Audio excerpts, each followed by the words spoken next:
Islam itu adalah bukan agama bacaan, bukan agama literatur, bukan agama tekstual, tapi agama yang sesungguhnya adalah agama itu adalah bimbingan. Ada orang yang membimbingnya. Kalau tidak,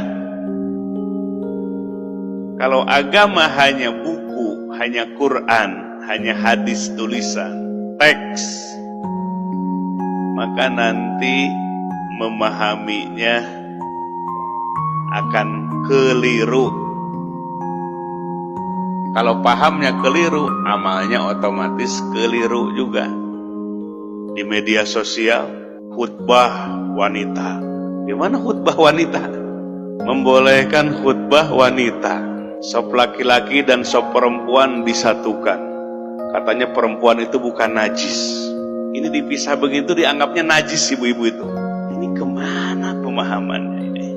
Bukan najis.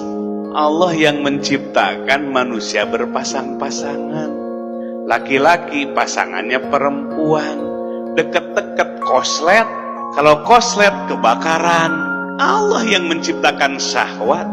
Zuyina linnas hubus syahwat. Allah yang menghiasi manusia dengan syahwatnya.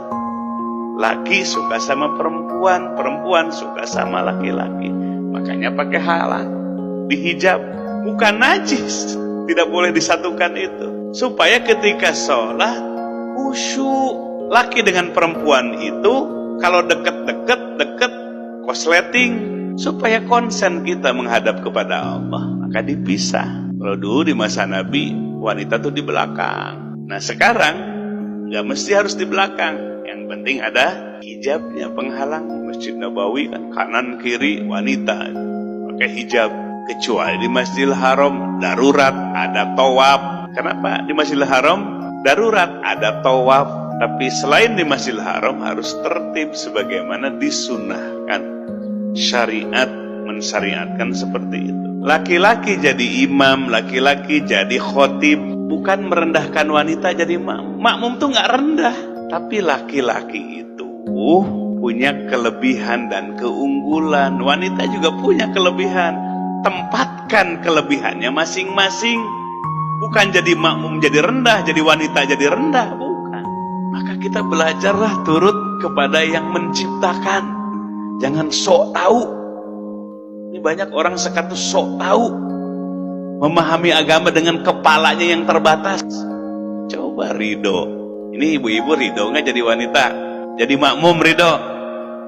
Ya belajar ridho kepada Allah, kepada aturan Allah. Allah yang menciptakan kita. Makanya memahami agama itu, memahami Quran, hadis itu bukan dengan kepala sendiri, tapi berdasarkan bimbingan.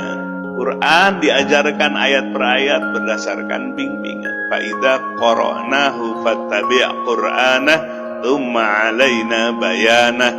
Kata Jibril, apabila kami bacakan Quran, ikuti bacaannya. Bacaannya ikuti oleh Nabi. Fa idza qara'nahu fattabi' qur'ana tsumma 'alaina bayanah.